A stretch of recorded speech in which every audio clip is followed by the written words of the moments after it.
माँ भारती को प्रणाम करता हूँ, आपके अपने सबके इष्ट गुरु माता पिता को प्रणाम करता हूँ। बच्चों वो छलवाद प्यारा और सभी लोगों को सुबह सुबह की राम राम भरी राम राम। आज हम लोग जो बात करेंगे वो बहुत जरूरी है, बहुत जरूरी है, और वो है नौकरी मिले और मिले तो चलती रहे और ठीक ठाक चलती रहे। उसके उपाय क्या होंगे उस पर चर्चा करेंगे, और साथ ही साथ दिन में पूजा कब कब करनी चाहिए, क्यों करनी चाहिए। तो ये दोनों आज बहुत महत्वपूर्ण विषयों को हम लेने जा रहे हैं और चर्चा शुरू करते हैं पंचांग से। आज है 19 जून, दिन है रविवार, सूरज होगी। आज एक बहुत महत्वपूर्ण बात मैं आपको बता रहा हूं, आज आप ये ध्यान जरूर रखिएगा। और अब हम बात करते हैं जो जॉब में प्रॉब्लम्स चले तो क्या हो, क्योंकि आजकल जॉब्स में प्रॉब्लम बहुत है। जॉब एक तो मिल बहुत मुश्किल से रही है, जा बहुत जल्दी रही है, बहुत सारे एस्टैब्लिशमेंट बंद हुए हैं, और ये बड़ा प्रभाव सब लोगों पे पड़ रहा है, जिसको लेकर लोग बहुत चिंतित हैं, खासतौर से युवा। नोट कीजिए उपाय। नौकरी में यदि झगड़े झंझट बहुत हैं, और खास तौर से जब नौकरियां कम होती हैं तो कट थ्रोट कंपटीशन होने लगता, शत्रु बेवजह के शत्रु बनते हैं, मित्र ही शत्रुवत व्यवहार करते हैं। तब आप क्या करें, 6-7 रत्ती का एक फिरोजा ले लीजिएगा, फिरोजा, ठीक है। इसे एक चांदी के पेंडेंट में या अंगूठी में किसी भी हाथ के अनामिका में पहन लें, और अगर पेंडेंट बनाया है तो गले में धारण कर ले। कब? शुक्रवार को सुबह सुबह। यदि कुछ लोग आपकी नौकरी में बहुत परेशानी पैदा कर रहे हैं, आपको नौकरी से हटवाना चाहते हैं, तो आप एक काम कीजिएगा, सीताफल, कद्दू, इधर कद्दू भी बोलते हैं, कद्दू 11 बार अपने ऊपर से उतारें, थोड़ी एक्सरसाइज भी हो जाएगी। 11 बार अपने ऊपर से उतारें और सड़क पर ऐसी जगह रख दे जहाँ गाय माता उसे खा ले। देखना संकट दूर होगा, और इसे कई बार कर सकते हैं। जिस दिन संभव हो उस दिन कर दीजिए, या हफ्ते में एक दिन का नियम बना लीजिए और 45 हफ्ते तक नियमित रूप से करते रहिए, क्योंकि अभी समय चलेगा कठिन, अभी ये परेशानी वाला समय चलेगा, ठीक है ना। तो ये आप जरूर कर दीजिएगा। एक उपाय और बताता हूं, यदि नौकरी का संकट बहुत ज्यादा हो तो अपने जूते या चप्पल का दान कर दीजिएगा शनिवार को। नहीं, बिल्कुल ऐसे नहीं हो फटे हुए हो, बिल्कुल ठीक ठाक से हो, दूसरा उसका उपयोग कर सके। ये काम जरूर करिएगा, बहुत जल्दी वह संकट दूर होगा। और बहुत सारे उपाय हैं जो मैं आपको बताऊंगा, और उससे निश्चित रूप से आपको नौकरी में फायदा होगा।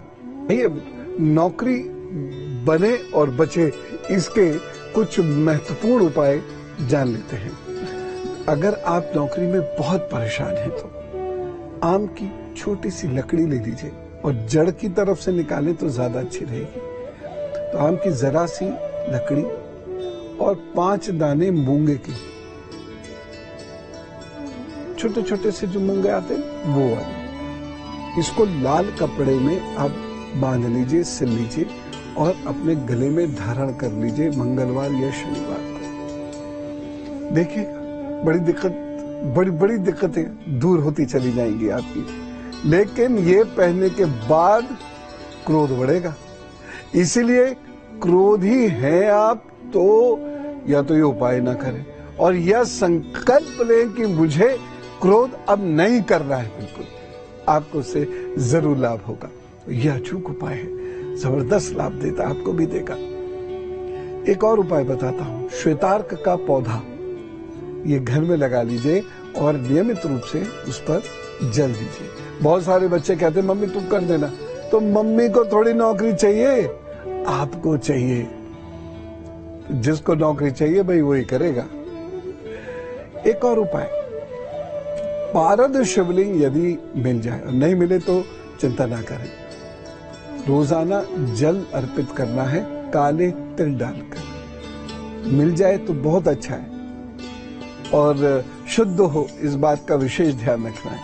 और नहीं मिल पा रहा तो कोई भी शिवलिंग लीजिए है और उसका जलाभिषेक काले तिल डाल के जरूर करना शुरू कीजिए और थोड़ा सा ध्यान शिव जी का जरूर कर दीजिए।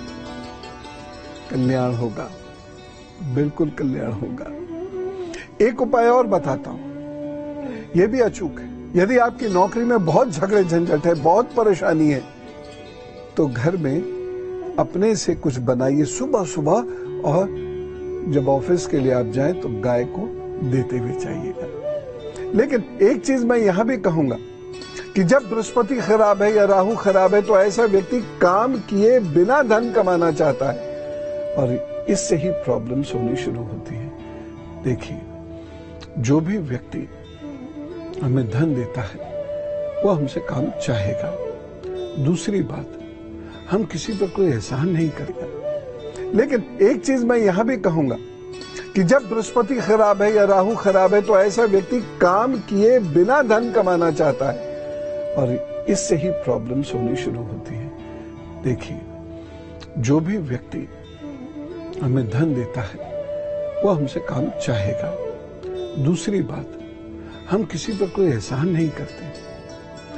कोई हम पर भी एहसान नहीं कर रहा, हम उसका काम कर रहे हैं और धन ले रहे हैं, वो हमसे काम करवा रहा है और धन दे रहा है। ठीक है, तो बहुत सारे लोग कहते हैं कि मैंने इतना समय दिया, उतना समय दिया। अरे धन भी तो प्राप्त किया ना। तो शांत रहिए, ये उपाय कीजिए, नौकरी आपकी बढ़िया होगी, प्रमोशन भी दिला देगा ये उपाय आपको। एक और चीज, यदि आपके ऑफिस में बहुत दिक्कतें चल रही हैं तो जो यूजुअली आप कपड़े पहनते हैं उन्हें मत पहनिए और रंगों के कपड़े पहने। मान लीजिए जैसे अक्सर आप ब्लैक, ब्लू, व्हाइट ये पहन के जाते थे, तो अब थोड़े से कलर्स बदलने शुरू कर दीजिए। कौन से? कोई से भी ये लेना शुरू कर दीजिए। तुला, वृश्चिक और धनु राशि के लोगों का दिन कैसा रहेगा ये जान। जो लड़की है वो बहुत कम बोलती है, गुस्से में खूब रहती है। हमारी शादीशुदा जिंदगी वगैरह आगे कैसे चलेगी, कैसा रहेगा, थोड़ा सा इस पे अगर बता देते। बाकी जॉब वाइज तो ठीक है हमारा। अनंत मूल की जड़, अनंत मूल की जड़ लाल कपड़े में बांधकर लाल रंग के धागे में पिरोकर मंगलवार को अपने गले में डाल लें एक बार। दूसरी चीज ये है, शुक्रवार का दिन आप लोग घूमने फिरने का जरूर रखें।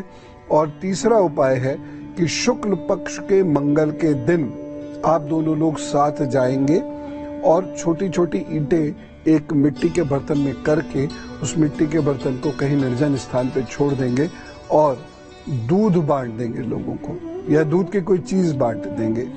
बस इतना उपाय करने से वैवाहिक जीवन में सुख आएगा। अन्यथा ये मंगल आपके वैवाहिक जीवन में सुख में बहुत ज्यादा कमी भी कर सकता है। नौकरी के कुछ और अचूक उपाय बहुत ध्यान से सुनिए, क्योंकि अब जो मैं आपको उपाय बता रहा हूं इसने हजारों लोगों को बहुत फायदा दिया है, आपको भी होगा। यदि नौकरी के लिए किसी से मिलने जा रहे हैं या कोई इंटरव्यू देने जा रहे हैं तो धतूरे के बीज जेब में जरूर रखें और घर से निकलने से पहले नमः शिवाय का जप जरूर करें। मान लीजिए नौकरी में बहुत दिक्कतें आपको हो रही हैं तो धतूरे के बीज जेब में रखा करें और नमः शिवाय का रोजाना जप करके फिर ऑफिस जाया करें। इससे आपके ऑफिस की बहुत सारी परेशानियां दूर होंगी। लेकिन मेरी शर्त वही दो हैं, पहली चीज अपनी वाणी पर नियंत्रण रखिएगा और दूसरी चीज काम बहुत लगन से कीजिएगा। When the going gets tough, the tough gets going. जब यात्रा कठिन हो जाती है ना तो वही व्यक्ति यात्रा कर पाता है जो मजबूत होता है, जिसका आत्मबल बहुत अच्छा होता है। इसलिए परेशान नहीं हो, ये उपाय करें, लाभ होगा। लेकिन दोनों जो सावधानी मैंने बताई है वो जरूर बरतिएगा। और अब धर्मशास्त्र। संध्या का अर्थ सामान्यतः हम समझते हैं शाम की पूजा। ना, ऐसा नहीं। संध्या पूजा का अर्थ है जब दो समय मिलते हैं, जैसे सूर्योदय के बाद का समय और दोपहर यानी सूर्य जब सर पे चढ़ जाता है उस वक्त, और उसके बाद का समय। फिर जब सूरज अस्ताचल की ओर जा रहा होता है उस समय। तो 3 समय होते हैं पूजा के, सूर्योदय का समय, उसके बाद दोपहर का समय, और तीसरा होता है जब शाम को सूर्य अस्ताचल की ओर जा रहा है। तो ये 3 समय पूजा के लिए बहुत महत्वपूर्ण है और इसमें पूजा के बहुत अद्भुत लाभ मिलते हैं और इसे हम कहते हैं त्रिकाल संध्या। यही त्रिकाल संध्या श्री राम जी करते थे। इसमें एक बात का और ख्याल रखना है, सूर्योदय का जो समय है उससे 15 मिनट पहले और 15 मिनट बाद, तथा जब सूर्य एकदम सर पे आ जाए उससे 15 मिनट पहले और 15 मिनट बाद, और जब सूर्य अस्त होने वाला हो उससे 15 मिनट पहले और 15 मिनट बाद ही त्रिकाल संध्या करनी चाहिए। श्री राम जी ये त्रिकाल संध्या करते थे। गुरु वशिष्ठ जी ने उनको ये त्रिकाल संध्या सिखाई थी और इसका अभ्यास कराया था और जीवन पर्यंत श्री राम ने इसका पालन किया। अब प्रश्न ये उठता है कि जैसे जैसे समय बदल रहा है आजकल, उस वक्त ही पूजा क्यों की जाए? इसके पीछे कोई डर है क्या? अंधविश्वास है क्या? मैं आपको बताता हूं। इसके पीछे न डर है न अंधविश्वास है। त्रिकाल संध्या आयुर्वेद और योग की विद्या है। इसे बहुत गहराई से समझिएगा, क्योंकि भगवान ने कोई चीज ऐसे ही नहीं की है। अगर भगवान कोई चीज करते हैं तो उसके पीछे बड़े गंभीर रहस्य और विज्ञान होता है। ये भारत है जो विद्वानों का देश है और इन विद्वानों ने बहुत सारी नई चीजें दी हैं। तो भगवान राम यह त्रिकाल संध्या किया करते थे। दरअसल ये सारा खेल है हमारी 3 नाड़ियों का, इड़ा, पिंगला और सुषुम्ना। शरीर की दाहिनी नाड़ी है पिंगला, इसे सूर्य नाड़ी कहते हैं। बाई नाड़ी है इड़ा, जिसे चंद्र नाड़ी कहते हैं, और मध्य नाड़ी है सुषुम्ना। जब त्रिकाल संध्या का समय होता है, सामान्यतः सुषुम्ना नाड़ी उस वक्त जागृत होती है और सुषुम्ना नाड़ी जागृत हो और उस वक्त में हम कोई पूजा करते हैं या कोई दान देते हैं या कोई पाठ जप आदि करते हैं, तो उस पूजा के 100% फल हमें प्राप्त होते हैं। ये कारण है इस त्रिकाल संध्या का। तो आप लोग भी त्रिकाल संध्या करें। हाँ, जो समय हो या जो कार्य कर रहे हैं उसके अनुसार कर लें। जैसे आप ऑफिस में हैं तो आप 2 मिनट के लिए बाहर किसी एकांत जगह पे चले जाएं और वहां बैठ के जप कर लें। आपको लाभ इससे जरूर मिलेगा और आपकी उन्नति होगी, आपकी बहुत तरक्की होगी और इस प्रकार की पूजा करने वाले को पूजा के 100% फल प्राप्त होते हैं। अब गुरु मंत्र। मैं आज आपको एक ऐसी बात बता रहा हूं, ऐसी घरेलू चीज बता रहा हूं जिसका सेवन करने से आप बहुत मजबूत रहेंगे। गेहूं का रस किसी भी बीमारी के लिए रामबाण औषधि है। यह रस पीने से पथरी, पीलिया, मधुमेह, गठिया सारी बीमारियां होती नहीं, होती है तो बहुत जल्दी ठीक हो जाते हैं। रात में हल्का गुनगुना पानी कीजिए और 1 चम्मच भर के उसमें गेहूं डाल दीजिए और उसे ढक कर रख दीजिए। सुबह को छानकर पी लीजिए उस जल को और देखिए कुछ ही समय में आप अपने आप को पुनर्जागृत, रिजुविनेटेड महसूस करेंगे और शरीर की जो आपकी शक्ति है, इसकी वजह से जो इम्यूनिटी बढ़ेगी, उसकी वजह से बहुत सारे रोग भाग जाएंगे।